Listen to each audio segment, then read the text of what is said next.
It's truly an honor to be here this evening because if you watch the transformation in foreign policy that is about to go on a global basis, I think the ability of businesses and governments to work together for the opportunity to change the lives of every citizen in this world around this new concept, this second generation of the internet called digitization, is in front of us. It's also an honor because I've always believed that those who are most successful in life owe an obligation to give back. And many people view that as separate from your business. Yet every country in the world where Cisco is #1 in corporate social responsibility, we're #1 in market share, and we're #1 in growth. And so on behalf of all of us at Cisco who really make it happen, and there are tables here, and I want to thank you for the Cisco family, we're honored to receive this award this evening. And what do you say to people who really believe in the importance of foreign policy and business and government working closer together? I think you share the experiences. I think it starts with the most basic element of all of, is this really a core part of what your culture is about? At Cisco, we give $285 million a year into corporate social responsibility. We do it at first because it was the right thing to do. We focus on how do you do this that has lasting effects. We look at network academies as a way of training people for where the jobs of the future will be in every place around the world. No social promotion on it. We train 1 million students per year in these programs. We've trained 6 million to date. 1 million of those students would say they got jobs directly tied to the academies. They would also, 90% of them would say what I learned allowed me to do my job more professionally. You've also seen in a country like France, which the ambassador mentioned briefly, where we focused on the unemployed. And again, 60% of the unemployed who went through the academy programs found jobs within 6 months. Key takeaway here, however, was how an American company, a high-tech company from Silicon Valley, partners with the UN, partners with governments around the world to change education. And you'll see us continue to be extremely aggressive there. The second area we found is when there's a disaster, that is when you need your friends the most. And we've been very actively involved on many challenges around the world. But 2 of them that come to mind are Hurricane Katrina that hit the Gulf Coast here in Mississippi and also in Louisiana.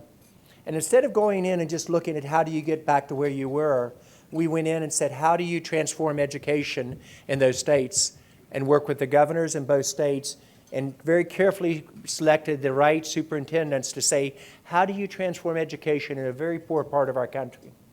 Thinking of the outcome long term, and put over $50 million into that.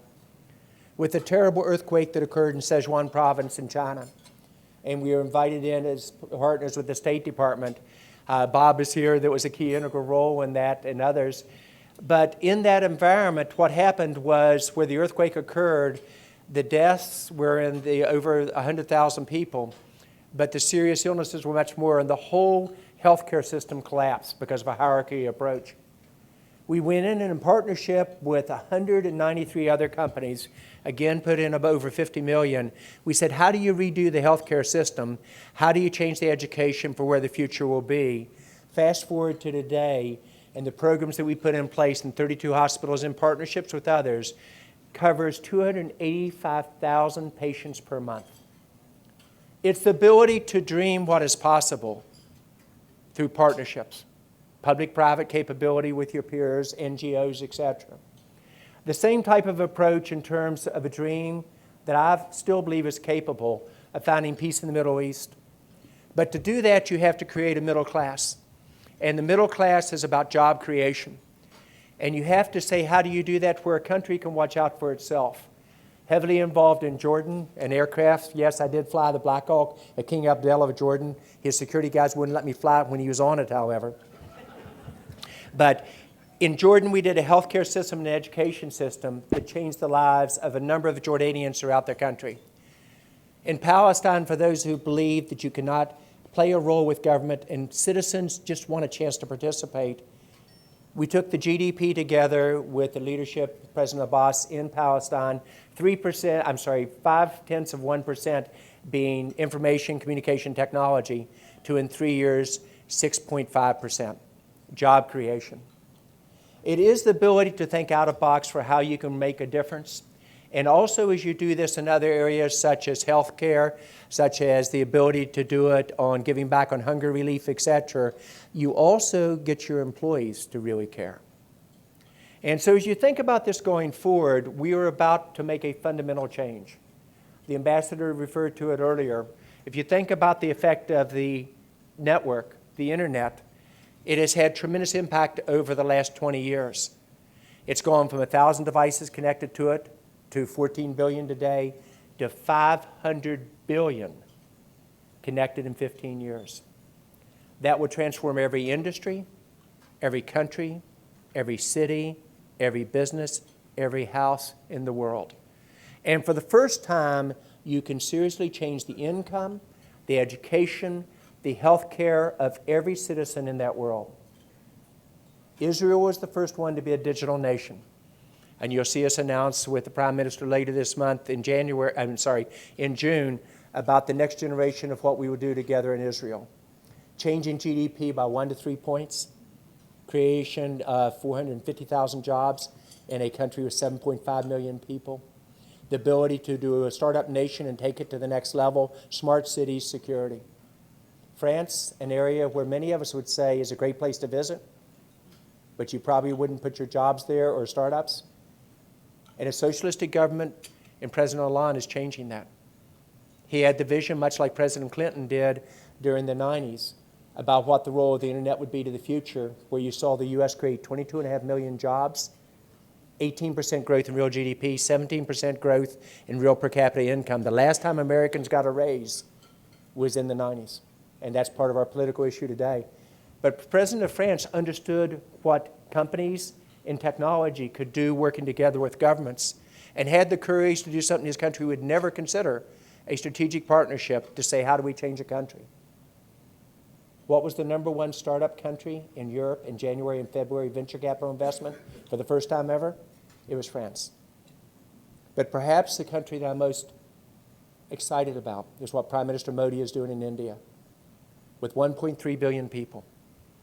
The ability to say this technology and public-private partnerships can change every aspect of the society. And I don't think it will be 1 to 2 points of GDP growth. I think it will be 2 to 3%.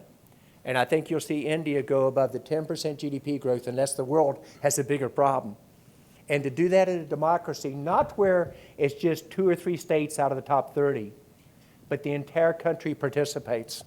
And to bring broadband at the cost of $2.50 per month at 10 to 15 megs to every household. Don't we wish we had that in the U.S.? And the ability to change healthcare and education from it. And in manufacturing in India, a startup India, healthcare in India. It's a different world we see. But it only occurs through foreign policies working together. The ability to work together in areas such as the U.S.-India Business Council. The ability for governments and business to work in ways that at times makes us uncomfortable because there are no rules. But the ability to change the world is in front of us. At Cisco, we said in 1993, we were going to change the way the world works, lives, learns, and plays. And many people said, John, you're a router company. You don't get it. The internet has. And our goal is to continue to do this at a different scale, to do it through partnerships like this with our Silicon Valley peers. So it's an honor to be here this evening on behalf of all of Cisco to receive this award with such distinguished peers also receiving the award. But my last parting comments are, you have to have the courage to dream. You have to have the courage in foreign policy to realize that if we don't step up to the issues as business and government together, we can leave behind entire nations. There is no entitlement in the future. The U.S. is not guaranteed leadership in the high-tech industry as we move forward or in global economies. Each country has the chance, whether you're in Afghanistan or India or here in the U.S. or in the U.K., to change the world. So on behalf of all of us, it's a great honor, and I thank you very, very much for the award on behalf of Cisco. Thank you.